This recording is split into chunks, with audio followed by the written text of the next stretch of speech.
السلام عليكم. في الفيديو ده هنجهز البيئة اللي احنا هنشتغل عليها طول كورس سايبر سيكيورتي. يعني بدل ما نجرب على جهازنا الحقيقي ونخاف يحصل مشكلة، هنعمل جهاز وهمي آمن نقدر نجرب ونتعلم عليه براحتنا. كمان هنجهز نظام اللينكس اللي أغلب أدوات السايبر سيكيورتي بتشتغل عليه، واللي هنستخدمه بعدين في التعلم والتجارب والتطبيقات. الفيديو ده بقى مهم جدا لأنه يعتبر أول خطوة فعلية قبل ما نبدأ أي شغل عملي بعد كده. يلا بينا نبدأ. أول حاجة هنعملها هنفتح أي متصفح عندنا ونكتب في السيرش Oracle VirtualBox، وده برنامج بيخلينا نعمل جهاز وهمي جوه جهازنا الحقيقي. يعني كأن عندك كمبيوتر تاني كامل شغال جوه اللاب أو البي سي بتاعك، نقدر نجرب عليه أنظمة تشغيل مختلفة ونتعلم ونطبق من غير ما نأثر على جهازنا الأساسي. بعد كده هنضغط على أول لينك الخاص ب Oracle VirtualBox. اضغط بقى على الداونلود فوق. في صفحة الداونلود هتلاقوا كذا اختيار حسب نظام التشغيل اللي موجود عندكم. لو جهازك ويندوز هتختار ويندوز هوستس، لو ماك هتختار ماك هوستس، ولينكس هتختار لينكس هوستس. الفكرة اننا بننزل النسخة المناسبة لنظام التشغيل الأساسي اللي موجود على جهازنا علشان البرنامج يشتغل بشكل طبيعي. وبما ان جهازي شغال بنظام ويندوز فانا هختار ويندوز هوستس. لما نحمل البرنامج الاساسي هنلاقي كده على اليمين حاجة اسمها VirtualBox Extension Pack، وده عبارة عن اضافة بتزود مميزات مهمة جوه VirtualBox زي دعم USB بشكل افضل وبعض الخصائص اللي احنا هنحتاجها بعدين واحنا شغالين على الانظمة الوهمية. علشان كده بننزله مع البرنامج الاساسي من البداية عشان يبقى كل حاجة جاهزة معانا. هنضغط على Accept and Download عشان يبدأ التحميل. بعد ما التحميل يخلص هنروح بقى للمكان اللي الملفات نزلت فيه ونبدأ بقى نثبت VirtualBox. هنضغط عليه دبل كليك، بعدها هنفضل نضغط next وبعدين accept وبعدها next وظهرت رسائل التأكيد أو صلاحيات هنضغط yes، بعد كده yes، بعد كده نضغط install، وفي الآخر هنضغط finish بعد ما يخلص تحميل. كده بقى احنا ثبتنا البرنامج الأساسي اللي هيخلينا نشغل أنظمة وهمية على جهازنا. بعدها بقى هنلاقي ملف اللي هو الاكستنشن، وده الإضافة اللي بتضيف مميزات زيادة للبرنامج، فهنعمل عليها دبل كليك ونضغط install وبعدين I agree.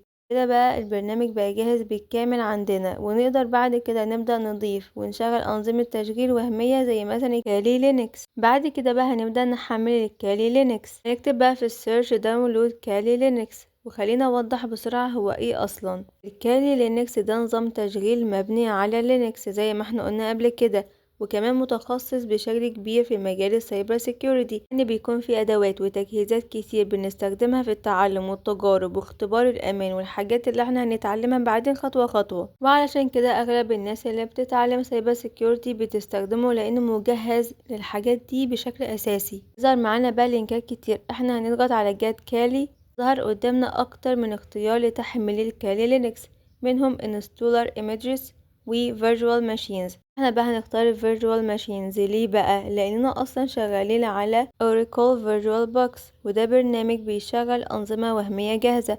فالvirtual machine دي بتكون نسخة جاهزة من الكالي لينكس معمول اعداداتها بالفعل. يعني بدل بقى ما نقعد نثبت النظام خطوة خطوة ونعمل اعدادات كتير، بنحمله جاهز ونشغله مباشرة. اما بقى installer images بتكون نسخة التثبيت العادية زي كده لما تيجي تثبت الويندوز من الاول، ودي بقى بتحتاج خطوات واعدادات اكتر. فاحنا دلوقتي كمبتدئين واسهل لينا هنستخدم النسخة الجاهزة اللي هي virtual machines. هنا بقى ظهر لنا انواع مختلفة من البري بيلد virtual machines، معناها يعني النسخ جاهزة من الكالي لينكس، لكن كل نسخة معمولة لبرنامج فيرجوال مختلف. يعني مثلا VMware دي نسخة تشتغل على برنامج VMware. VirtualBox دي بتشتغل على Oracle VirtualBox. وبما اننا من البداية نزلنا VirtualBox فلازم نحمل النسخة الخاصة بيه عشان تشتغل معانا بشكل طبيعي. هنا هنضغط على VirtualBox. لو بقى حجم الملف حوالي 3 جيجا بايت تقريبا واكتر كمان، فخدوا بالكم يكون عندكم انترنت ومساحة كفاية قبل التحميل. يفضل يبقى عندكم مساحة زيادة مش بس ال3 جيجا، لان بعد فك الضغط وتشغيل النظام المساحة المستخدمة دي بتزيد، فحاولوا يكون متوفر على الاقل من 15 ل 20 جيجا فاضية عشان النظام ده يشتغل كويس ومن غير مشاكل. بعد بقى ما ملف الكالي لينكس اتحمل هتلاقوه ملف مضغوط. هنعمل عليه بقى كليك يمين وبعدين نختار extract here باستخدام الWinrar. كده الملف هيفك الضغط، هيظهر لكم كم ملف. غالبا هتلاقوه ملف عليه شكل كده ازرق، وده اهم ملف عندنا لان ملف النظام الوهمي نفسه. بعد كده هنفتح Oracle VirtualBox، هنضغط على Open، هنروح للمكان اللي فكينا فيه الملفات. عندي مثلا موجود في الداونلودز، نختار الملف الازرق ونعمل دبل كليك او Open، وكده النظام هيظهر عندنا جوه الفيرجوال بوكس. قبل ما نشغله بقى لازم ندي للنظام ده شوية كده موارد من جهازنا الحقيقي علشان يشتغل كويس، وده من خلال السيتنجز. هنروح بقى على السيستم، هنختار المذر بورد، هنا بقى هنلاقي حاجة اسمها بيس ميموري، ودي معناها الرام اللي احنا بنديها لها للنظام الوهمي. انا مثلا هكتب 4096، دي يعني 4 جيجا رام. بقى احنا كتبنا الرقم ده لان الكالي لينكس يحتاج رام كويسة عشان يشتغل بسلاسة برضو، خصوصا لو هنفتح ادوات او متصفح. بس مهم جدا انك ما تديش كل الرام للنظام الوهمي، لان جهازك الحقيقي كمان لازم يفضل فيه رام تكفيه هو كمان. يعني مثلا لو جهازك 8 جيجا رام ممكن تدي ركالة 4، لكن لو جهازك اصلا 4 يبقى الافضل تدي اقل، زي مثلا 2 جيجا عشان جهازك ما يهنكش. بعد كده هنروح على البروسيسور، ودي بقى عدد الانوية اللي الجهاز الوهمي هيستخدمها. انا مثلا هختار 3، انا بدي للنظام 3 انوية من البروسيسور علشان الاداء يبقى اسرع واريح. وبرضه نفس الفكرة، ما تديش كل الأنوية للنظام الوهمي، لازم تسيب جزء لجهازك الحقيقي عشان يفضل شغال طبيعي. يعني لو عندك معالج قوي ممكن تدي 2 أو 3 عادي، لكن لو جهازك إمكانياته ضعيفة خليه أقل. بعد ما نخلص بقى هنضغط على اوكي. خلص بقى الإعدادات، هنرجع تاني على VirtualBox وهنضغط فوق على ستارت. هنا بقى هنفتح النظام الوهمي اللي احنا نزلناه واللي هو الكالي لينكس. أول ما يشتغل هتلاقوا كده شاشة تحميل، وبيظهر كده شكل مشهور شبه الديناصور، ده مجرد شعار الإيقاع بتاع النظام. بعد ما يخلص تحميل هنلاقي كده شاشة تسجيل الدخول، هنكتب اليوزر نيم كالي وكمان الباسورد كالي، بعدين نضغط لوجين. كده احنا دخلنا على سطح المكتب الديسكتوب. هتلاقوا حاجات زي مثلا تراش، سلة المهملات، فايل سيستم كل ملفات النظام، والهوم ملفات المستخدم. دي ببساطة الواجهة الأساسية للنظام زي ويندوز كده بالظبط. فوق بقى هتلاقوا شريط فيه ادوات او برامج، لو ضغطنا عليه هنلاقي اقسام خاصة بالسايبر سيكوريتي زي الريكوناسنس، يعني مرحلة جمع المعلومات عن الهدف، زي مثلا معرفة الاجهزة، الشبكات او البيانات العامة. بلوتوث، ادوات تخص البلوتوث. واي فاي، ادوات تحليل الشبكات اللاسلكية. في فوق كمان هتلاقوا حاجة اسمها كوماند لاين، ودي اسمها تيرمينال، ودي اهم اداة في النظام. لو فتحناها هنلاقي خط صغير جدا. الشاشة عندك لايت، ممكن نستخدم من السيشن بريفرنسز ونختار بقى color scheme ونغيرها مثلا لدارك عشان الشاشة تبقى مريحة اكتر للعين وواضحة. تعالوا بقى نكبر الخط علشان الخط صغير جدا ومش مريح خالص. نروح بقى على devices من فوق ونضغط على insert دي اللي هي قبل الاخيرة. ده يعني كأنه بيحط اسطوانة تعريفات جوه النظام عشان يحسن الاداء ويحل كده مشاكل زي تكبير الشاشة، تحريك الماوس بسهولة، تحسين الجرافيك. بعدها بقى هتظهر ايقونة كده CD على سطح المكتب، هنفتحها ونضغط كده كليك يمين جوه الفولدر ونختار Open Terminal. بقى هنكتب LS دي عشان نشوف الملفات الموجودة.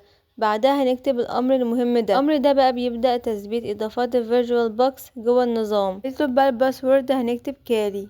لو مش ظاهر أي نجوم أو كتابة ده طبيعي جدا وانت بتكتب، وبعدها نضغط انتر. لو سأل نو ولا يس هنكتب يس ونستنى لحد ما التثبيت يخلص. هنخرج بقى من التيرمينال ونحاول نكبر الشاشة. لو لسه الخط صغير او مفيش تغيير يبقى محتاجين تحديث النظام نفسه. هنفتح بقى التيرمينال تاني وهنكتب الامر ده، ومعنى الامر ده APT update بيجيب اخر تحديثات البرامج، APT upgrade بيحدث النظام كله. الشرطة دي واي بيوافق تلقائي من غير ما يسألنا كل مرة. يسألنا باسورد تاني هنكتب كالي حتى لو مش باين اللي انت بتكتبه ده طبيعي، وبعدها نستنى لحد ما التحميل والتحديث يخلص بالكامل.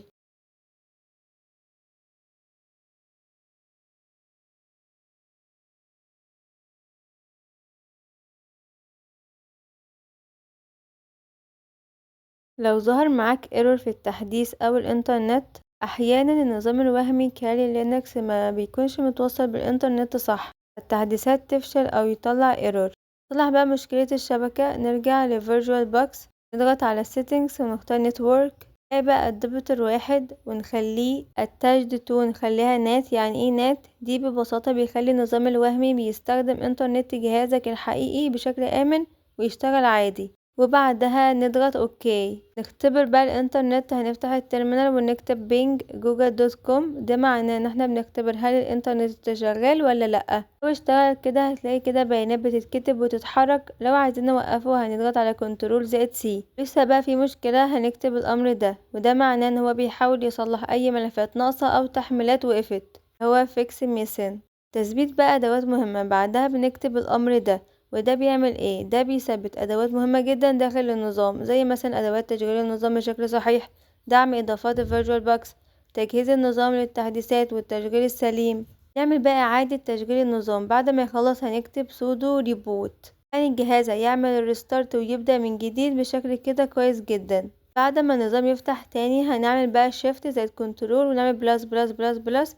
ده بيكبر الخط والشاشة عشان تبقى أوضح ومريحة في الاستخدام. وكده يا جماعة نكون خلصنا النهاردة أهم خطوة في البداية. احنا دلوقتي جهزنا البيئة اللي احنا هنشتغل عليها في كل شغل سايبر سيكيورتي. نزلنا وشغلنا كالي لينكس وجوه الفيرجوال بوكس، وظبطنا التثبيت والإنترنت وكل حاجة عشان النظام يشتغل معانا بشكل سليم. الفيديو الجاي ان شاء الله هنبدأ نتعلم اوامر التيرمينال واحدة واحدة، ازاي نتحكم في النظام بالاوامر بدل الماوس. وبكده نكون خلصنا. اتمنى اكون استفدتم كتير، واشوفكم في الفيديو الجاي ان شاء الله. سلام.